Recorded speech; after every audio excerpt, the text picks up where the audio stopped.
development. They're not asking for any zoning relief, they're not asking for any parking relief. They're completing their development within the current guidelines of the zoning and parking regulations. And therefore, the community doesn't have much of a say. But when a developer wants to have zoning relief and parking relief, the community does have a say. And this type of development at this location, this is a home that's always was designed as and always used as a single family home. Dividing it into a 3-level townhouse and an 8-unit condo or apartment building, I believe is too small of a footprint for that many units. And most of my constituents believe that also. Regarding the parking, and I believe that the developers genuinely intend to provide 4 parking spaces at Progression Place, which is 3 blocks away, for the certain number of years that they have said. But Progression Place has told us that the maximum lease that they will give you is a month-to-month lease. So even if you have every intention of doing it, you cannot guarantee the community that these parking spaces will be available for any longer than a month. I know they say that it is available right now, but you wouldn't get these spaces until sometime next year. There's no guarantee that it will be available next year, but even if it is available next year, there's no guarantee that you could give to the community that it will be available any longer than 1 month, because the lease will be a month-to-month lease. For that reason, and there are several others, but I will oppose this development, and I ask that when developers have to seek relief, and the community has a say, that before you develop such plans, that maybe you ought to ask the community what they would like to see before you start making plans, and then tell the community, this is our plans, accept it. So with that being said, I would oppose this development, and I would ask my colleagues to oppose it also. Well, do you want to? I mean, I think I'd like to respond to that before a motion is put on the floor. And I don't know if there's any individuals in the audience that have any comments or questions, but obviously, you know, we've tried to address some of the concerns that we've appeared twice before the zoning committee in an attempt to try to address the multiple issues. Just to kind of clarify a couple points and then maybe to make a suggestion. One, the property was obviously built as a single-family home back in the 1900s, but there's a long-standing history of the property not being able to survive as a single-family home. There's actually a doctor's office utilizing a portion of that home because obviously they could not utilize it as for the sole purpose as a single-family home. And that kind of goes to some of the challenges of based on the size and also the cost of having to revitalize this property, and the architect and the team are looking at revitalizing this to a quite a high degree of quality in regard to historic, even though it's not a historic building. That being said, you know, we had suggested 7 units at the committee meeting, and that was, I believe, kind of discussed back and forth, but still was not determined to be sufficient or something that the zoning committee could support. I know that there was a suggestion of 3, and as we've indicated to the ANC, to the committee, I don't know if the ANC, the full ANC is aware of this, but 3 is just not enough in regards to being able to address the property and to address the challenges and the practical difficulty that exists with the property for any developer that would potentially come in and try to address that. That being said, we are at a point, I believe my client's in agreement, to ask the BZA for an extension and to push this off to a September September BZA hearing along with then a September ANC meeting, and give us an opportunity to come back and try to see if we can work with you. The issue about, sure, go ahead. To do this, this was discussed, we'd like to continue to welcome more input from the commissioners, from the community of creative solutions, we can collaborate and figure out a way to mitigate these on-street parking issues. I'll be here after the after the meeting. Please pull me aside, ask me questions, whatever you want to learn about the property, or also if you have more suggestions, we'd be happy to talk about it. I understand it's a concern. Kevin, we look forward to continuing to talk. We've been talking about this for a year. We're going to figure it out now, and we welcome you guys continuing to support our communication process. We'll be out there every week, walking around, especially in those blocks. We've heard that's the biggest concern. Well, I live 3 doors down from this property, and when I moved to the neighborhood, it was being occupied as a single-family home. There was a woman who was married to a doctor who lived in that home for decades, and she raised her family there. The doctor had a practice in his basement. However, it has always been a single-family home, and it was used as a single-family home. The woman died in, I think, 2003, and then her son and his family moved into the property. And they lived there until they sold the home and moved to the suburbs, but they lived there and used it as a single-family home. The last occupant in the house was there, I think in 2005 or 2006. It was somewhere around that area. And it was used as a single-family home. The problem with not addressing this today is that you have a hearing scheduled before the BZA, and if we do not take a motion, you could just go to the hearing, and then the ANC would lose our opportunity to express our will. Kevin, if I may, I think there might be can you clarify that we're going to also push back our BZA hearing? There will be no BZA hearing until we meet with the ANC again. I understand that, but forgive me, but we will have to take your word for it. I mean, Well, as a member of the court, and I represent that after this meeting, I'll be filing an extension requesting it through ISIS, which you could probably see if you're online before you finish up the end of this meeting. You could always put it to the end of the agenda, and then you could see it, and I could email it to you. Okay. I mean, in today's Well, technology world, I'm sure we can do that, I understand. if that's possible. I understand. We had another developer who was going to appear. As a matter of fact, as a side note, if anyone is here for the development at 1534 5th Street, that developer has postponed his presentment until September. And the reason, and we were going to vote on it, but we allowed him to postpone it because he postponed his hearing that was scheduled for later this month until September. And he did it before our meeting. Therefore, we don't have to trust him to say that I will postpone it, if you just don't hear it. He did it before the meeting, so we will know so we will know he wouldn't go forward with the hearing, and the ANC would lose his opportunity to have a voice in that hearing. So his hearing has been postponed to September. The ANC will consider his application in September.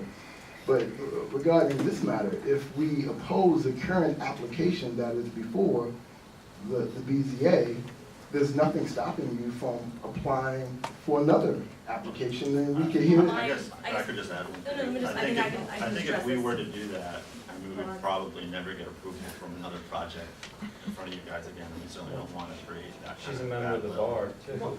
why don't you maybe possibly, if I could respectfully request, make a motion to request the BZA to extend?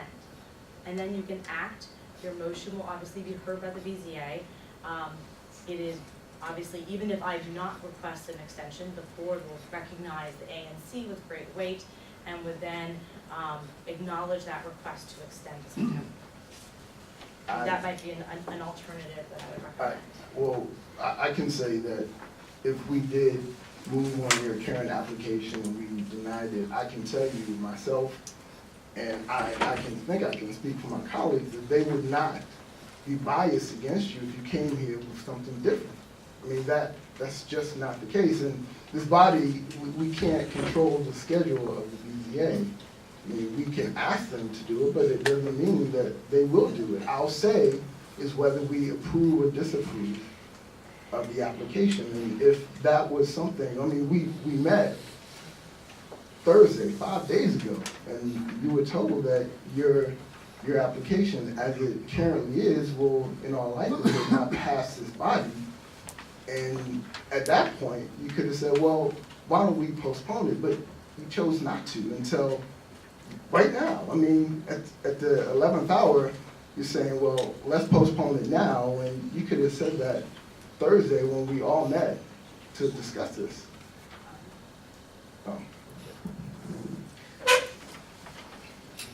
So applicant's counsel is correct that statutorily ANCs are parties to a case before the BZA and the zoning commission. My concern about not moving forward and taking some action this evening is that we've been at this for a very long time.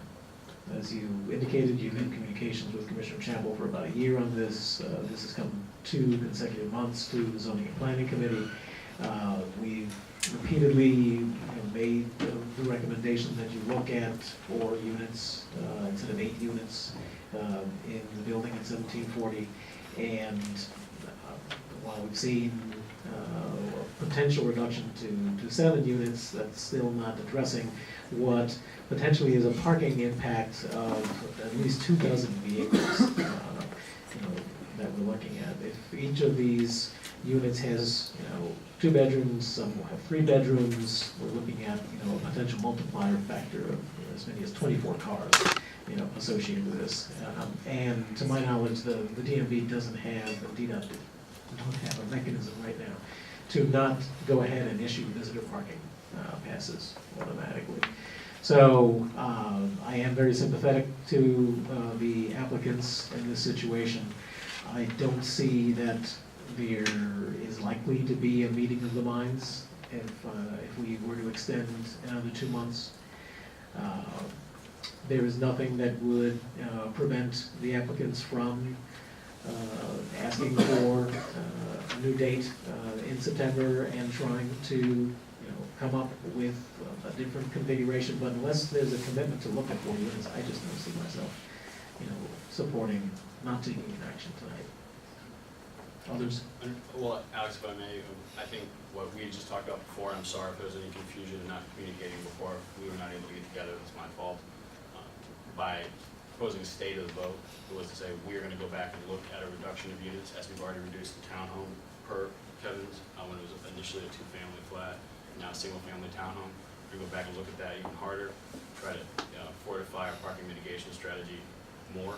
That is the plan for us, and can continue our community support, continue seeing more parking spaces, we can get permanent somewhere in the area as well, and continue to try to collaborate on a way to find how can we mitigate parking on street and its effects. And we have no desire to go in front of the BZA this month. We're going to go in front of the ANC again in September before we would do anything with the BZA. But you're the chair, it's your decision. That is our plan. So I'm going to allow Commissioner Chappell to make a motion, and then we can have a brief additional discussion. I move the ANC 6E oppose the application of this application before the BZA, and we communicate our opposition to the BZA. And I'll second that. Others? I want to observe that I've been on the ANC representing this neighborhood for 14 years, both in its ANC 2C configuration and its ANC 6E configuration. And except for one minor issue related to the redevelopment of the renovation of the Phyllis Wheatley YWCA, I have not been in a position to, and this commission in either of its configurations have not been in a position to have to oppose a BZA application. We've always negotiated the issues, and I see a number of attorneys in the room that have been parties to those negotiations over the years. This is a very unusual set of circumstances, and the level of increased density that's represented by those 8 units and a townhouse is just a deal breaker. It's very, personally distressing to have to come to this point, but And I absolutely encourage the applicants, to continue seeing if there's a way to try to resolve this. And I believe that this is going to pass. If it passes, we certainly can reopen it, just by virtue of the prevailing, anyone on the prevailing side, using Robert's Rules of Order, is allowed to bring it back up and perhaps, this additional time, if we do in fact request the postponement until September, will make you realize that my position really is that 4 larger units, will yield you the type of financial return that you need in order to be able to make this development work for you. And, I guess that's all I have to say on that. Does anyone else have any further comments? Yeah, I think I have something to say, as Go ahead. usual.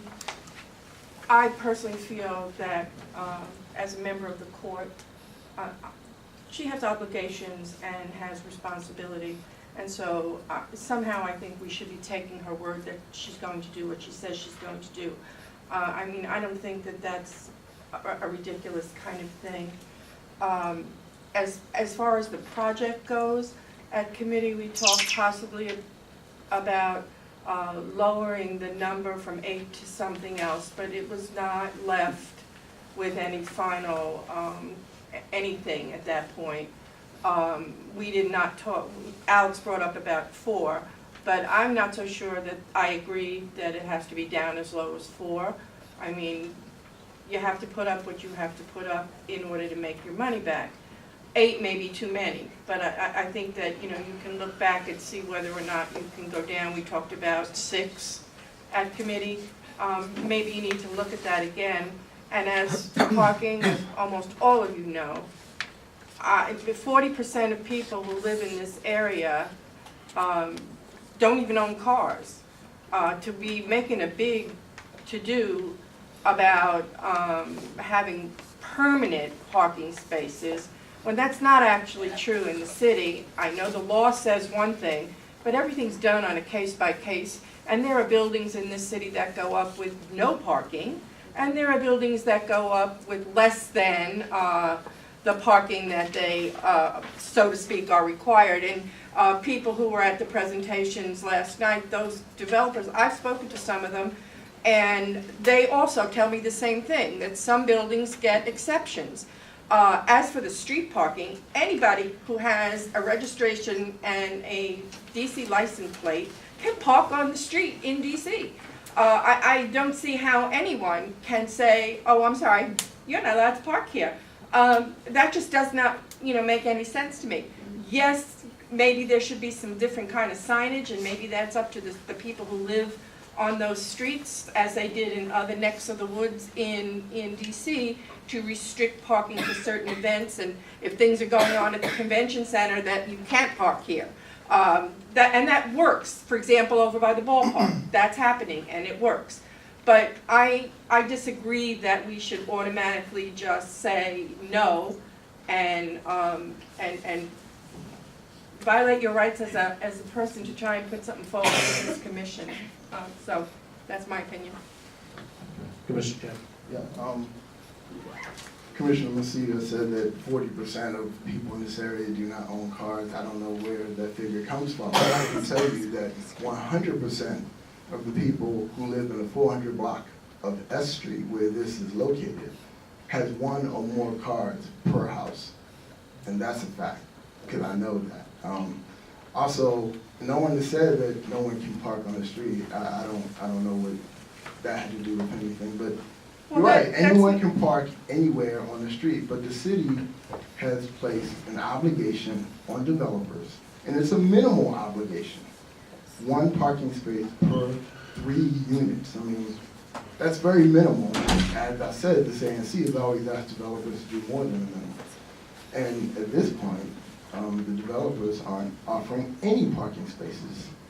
And that's what happens when you don't build as a matter of right. The community does have a say in what goes on with the development, and if you build as a matter of right, the community wouldn't have a say.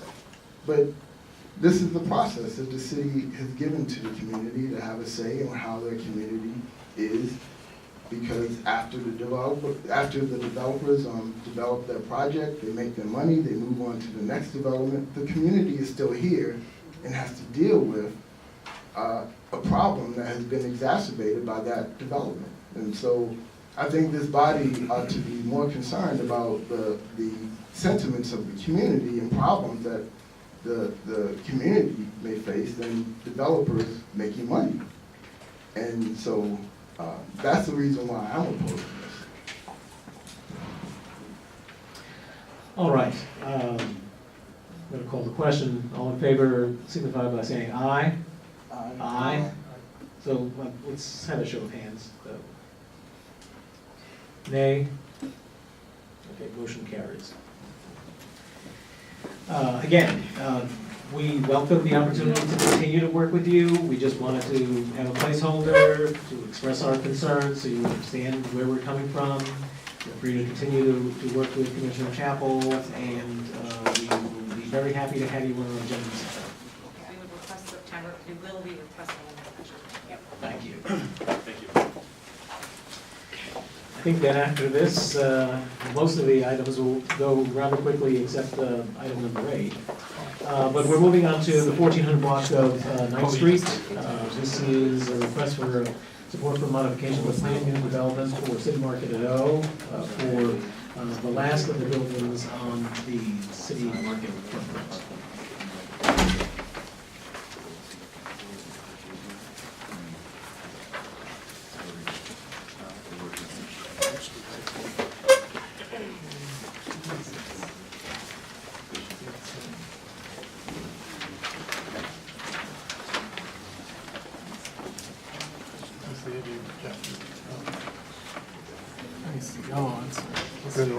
Mr. Glasgow, in the interest of time, maybe you want to touch on the specific changes. Yep, sorry. I'm sorry. We're just trying to get this set up. Thank you very much. My name is Richard Lake. I'm with, great, thank you. Little technology here. Appreciate the opportunity to come forward to the ANC. Thank you very much. So, City Market O has 5 towers. 4 of them have been constructed. That includes the Hodge, which is the 90-unit affordable housing for seniors.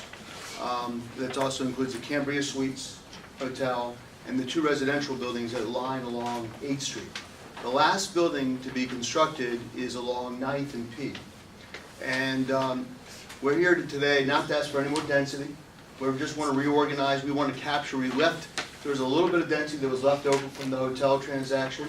That was built by Concord Hospitality and Choice in partnership with Roadside Development. And there was a little leftover FAR, and we're trying to capture that. We're not asking for any additional units. Actually, our unit count is going to go down a little bit on this last building because we're making the units a little bit bigger. We found that the market actually is more favorable to larger units, and so it's been a pleasant surprise. And one of the things we asked our architects is to try to create more corners, to try to create these better units. But what we're going to show you today, what I put before you so you can see a little bit closer, is, and I'll try to get out of the way and operate that. I'm going to try to figure out how I do that. But basically, what you're seeing here is the above is the proposed, and I'm sorry, the above is the approved PUD elevation. I'm sorry. Yeah, no, Okay. side conversation with I'm sorry. the commission. So the above is the approved PUD elevation, and the below is the proposed elevation. You can see this is the Cambria Suites Hotel. You can see generally how it feels. Keep your eye on that piece there. Oh, went the wrong way. Doing this backwards here, upside down.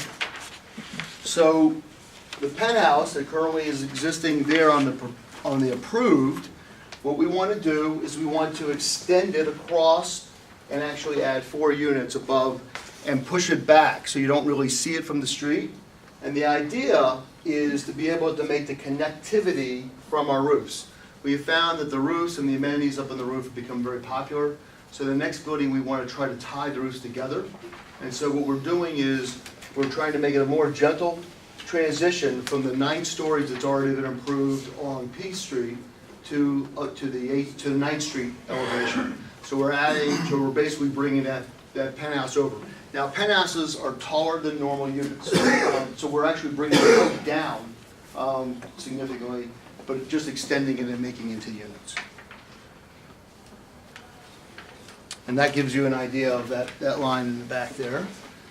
And then, so what you see from the elevations is very little. This is the 9th Street elevation. I'm sorry, Peace Street elevation. You can see very little changes taking place between the proposed and the approved. And this only other thing we're doing along the Peace Street elevation is we're adding an elevator overrun because we want to bring 2 elevators up to the roof as opposed to 1. And that's represented in this little box here. And that's really the extent of the modifications we're looking for. And we really would like a approval from you all to go to the consent hearing in front of the consent calendar for the PUD.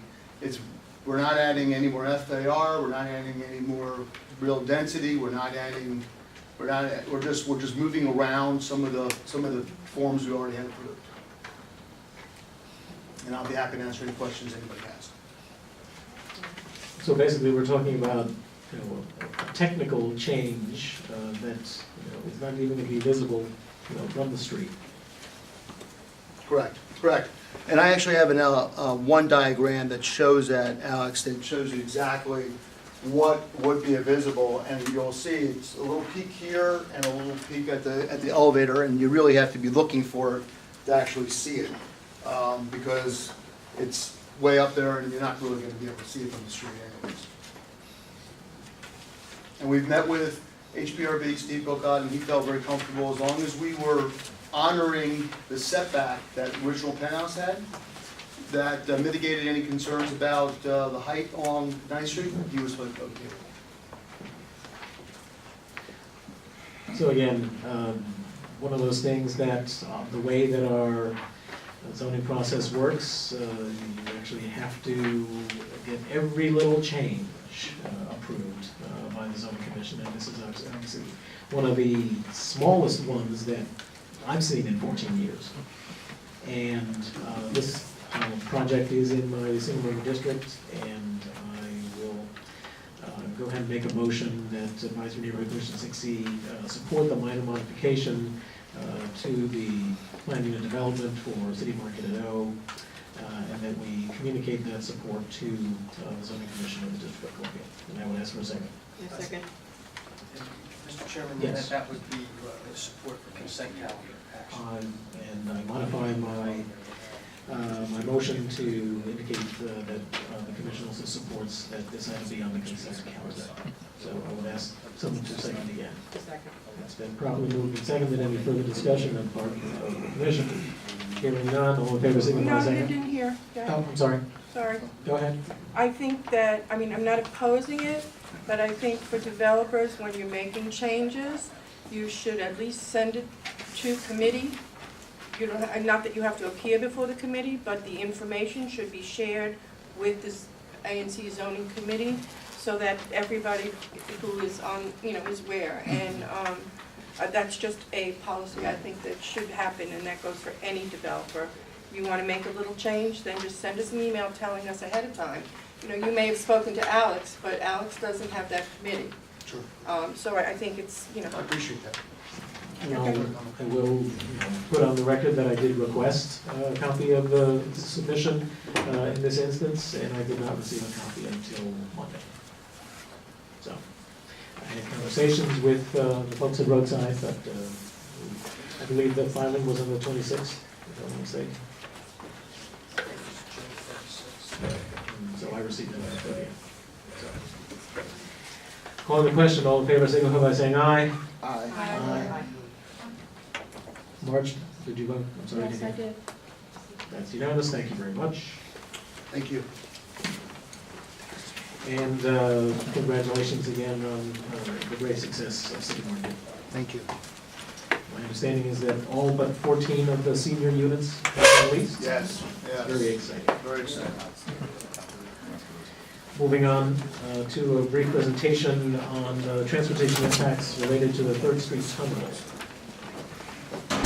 So this is construction that is already underway and is having an impact. I think anyone that drives through the area sees it on a regular basis. So if you could quickly give us a sense of what other inconveniences we're going to be experiencing and what the schedule is, we'd appreciate it. Good evening, I'm Bob Brownohler with Property Group Partners, and we are the developers of Capitol Crossing, which is the project that's going to be built south of Mass Avenue between 2nd and 3rd Street down to E Street. The handout Yeah, on the back. we have some additional handouts in the back. On the back of the handout is the overall site plan of the project.